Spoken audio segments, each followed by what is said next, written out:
Stephen Miller, senior advisor to the president. Stephen, welcome back to Fox News Sunday. Thanks for having me, Chris. Well, let's start with the House Democratic subpoenas of the State Department of a massive set of documents as well as 5 witnesses for this week. Will President Trump comply with the House subpoena? That's going to be between the president's attorneys, White House counsel's office, and the House committees. I have no news, unfortunately, to make on that issue, Chris. But what I do want to say is that I think it's unfortunate that the media continues to describe this individual as a whistleblower, an honorific that this individual most certainly does not deserve. A partisan hit job does not make you a whistleblower just because you go through the Whistleblower Protection Act. Well, first of all, how do you know that this is a partisan hit job, and how do you know that this is not a whistleblower? In fact, under DNI, the Department of National Intelligence rules, well, you know what? Let's go back this, and we're going to jump around a little bit because I didn't know you were going to go here. Here is the comment from the DNI, the acting DNI before Congress, Joe McGuire, in his testimony this week. Take a look. I believe that the whistleblower and the Inspector General have acted in good faith throughout. I have every reason to believe that they have done everything by the book and followed the law. That is the Director of National Intelligence, Joe McGuire, a lifetime servant of this country, a Navy SEAL. He says that the whistleblower was acting in good faith and acting by the book. On what basis do you say that this was a partisan hit job? First of all, if you read the 7-page Little Nancy Drew novel that the whistleblower put together, it drips with condescension, righteous indignation, and contempt for the president. It's also ludicrous on its face. It describes an elaborate cover-up that also, by the way, the president discussed on Sean Hannity, April 25th. What kind of secret cover-up are you also discussing on the airwaves of Fox News? Furthermore, the Inspector General found evidence of political bias in the individual, which is not disputed by anybody. But wait a minute. But he also, both the Director of National Intelligence and the Inspector General said they also found his comments to be credible and a matter of urgent concern, and they turned it over to the Justice Department. So despite all that, they thought that this was a credible complaint. And they're wrong, Chris. Well, on whose basis? Chris, I've worked in the government now, the federal government now, for nearly 3 years. I know what the deep state looks like. I know the difference between a whistleblower and a deep state operative. This is a deep state operative, pure and simple. People who haven't been in the federal government, who haven't worked in the White House, may not appreciate this. But the situation is you have a group of unelected bureaucrats who think that they need to take down this president. I'll attend interagency meetings, Chris, where I know for a certain fact, if I don't invite the right people, the meeting will leak. If I don't say the right thing, they'll go to the Hill. If we propose a policy idea that they don't approve of, they'll work with Democrat appropriators to try to block it. They leak this president's phone calls. They publish hit pieces. They publish fake stories. They've been doing this continuously for nearly 3 years, and their motives and their agenda is clear. This is about, do you want a democracy in this country or do you want a deep state? It's a binary choice for the American people. Again, this person that you're accusing of all this, the Director of National Intelligence, Joe McGuire, a lifelong servant of this country, said was acting in good faith and going by the book. But enough with the rhetoric. Let's talk about some specific facts in this. Why did President Trump use his private attorney, Rudy Giuliani, and as we just reported, 2 other private lawyers to try to dig up dirt from the Ukrainian government on Joe Biden rather than going through his State Department? First of all, and most importantly, when we keep talking about, quote, digging up dirt, it's an interesting choice of words. One of 2 things is true, Chris. Either the Ukrainian government or people associated with it possess real and actual knowledge of corrupt dealings by the Biden family, or they don't.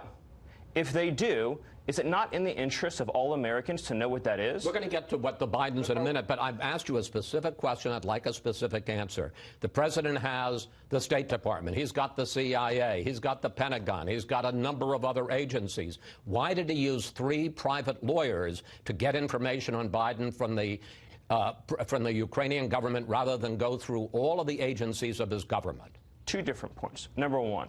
How about answering my question? John Durham as you know. Wait a minute. John Durham is investigating something completely different. Stephen, I'm asking you a direct question. Why did the president use private attorneys rather than go to the State Department? If you don't know, that's an acceptable answer, but let's not talk about John Durham, who's investigating the Trump investigation. There's two issues that were brought up on the phone call. I'm not asking two issues. Why did he do it? Chris, I understand that you have your question. I have my answer. There's two issues that were brought up on the phone call. You have your non-answer at this point. There were two issues brought up in the phone call. One was Ukrainian knowledge about the nature of the collusion investigation that has inflicted so much pain and damage in our country. My point is that the Attorney General has appointed somebody from the Justice Department to look into that issue. Then there's the additional matter of Ukrainian corruption, which Giuliani, among others, are looking at. And it is proper and natural for, frankly, anybody concerned about the future of Ukraine and the United States to want to know information about corrupt dealings. What I find astonishing, Chris, is that the people that are so enraged about an effort to find any true and actual knowledge of foreign corrupt dealings related to Ukraine are the same ones who've been using the foreign-produced dossier by a British spy to put this country through unending political turmoil. I'm simply asking a question as to why. Is Schiff guilty of interfering in our elections? I'm simply asking you a question as to why the president didn't use his government. You apparently are not going to answer that. I'll ask you another question. Why did the president decide to withhold $391 million in military aid to Ukraine last July that had been approved by Congress? The president has been clear and consistent on this issue, not merely for the time he's been in office, his whole time as a candidate, and frankly decades before that. I'm just simply asking why in July did he decide to withhold the aid? About the problem of burden sharing in Ukraine and with our NATO allies. He has been clear and consistent on this issue, plus the matter of Ukrainian corruption. And for reasons I cannot fathom, the media, which is ordinarily interested in sunshine and transparency above all else, is remarkably uncurious about the information Ukraine possesses about the corruption of the previous administration. Okay, but let's just make this point. In May, as part of a regular interagency process, in May, 2 months before he withheld the aid, the Pentagon certified to Congress, a formal process certified to Congress after a rigorous process and after consultation with the State Department that Ukraine had made dramatic progress in fighting corruption and that the aid should be released. Why did the president, if the argument is corruption, why did the president go against his own Pentagon and his own State Department? Chris, I don't understand how you can ask that question while at the same time admonishing the president for wanting to get to the bottom of perhaps one of the biggest corruption scandals concerning Ukraine in the last few years. I'm not admonishing anybody. I'm simply asking why did he go... Chris. I mean, with all due respect, this is an exercise in obfuscation. Why did the president go against his own Pentagon and State Department? There's a tone of judgment in all of your questions. So, yes, you are admonishing.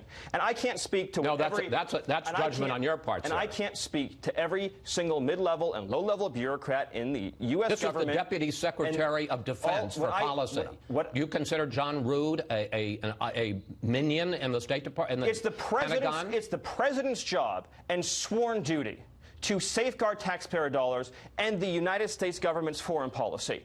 Getting to the bottom of a corruption scandal in Ukraine is in the American national interest. And if you want to understand why that complainant is so obviously politically biased, when he says that the president is threatening national security by trying to expose corruption, when he says, or she, that the president is hurting national security by trying to get to the bottom of a gigantic scandal that nobody has unearthed, the president is the whistleblower here. The president of the United States is the whistleblower. And this individual is a saboteur trying to undermine a democratically elected government. Saboteur? Is he a spy?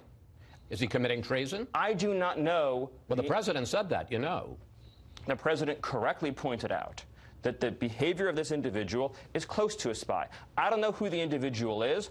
All I know is, at some point, Chris, we have to focus on the real scandal, which is 3 years of deep state sabotage. Okay, I want to talk about a different scandal, and you'll be very happy that I'm headed here. The president says the real story is the corruption by Vice President Biden and his son, Hunter Biden, who was on the board of a Ukrainian energy company.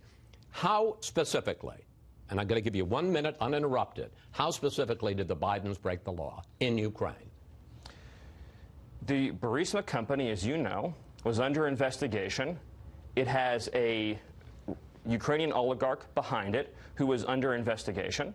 We know that there was severe concern in the Obama administration at the time about Biden being appointed as the lead on Ukrainian policy, and then his son getting a lucrative $50,000 a month deal with the company. The son had no experience in the legal issues he was supposed to advise on. How did he break the law? He knew nothing about Ukrainian law, and he knew absolutely nothing about natural gas, the issue at the heart of the company. The Biden then threatened to withhold $1 billion in aid unless the prosecutor was filed.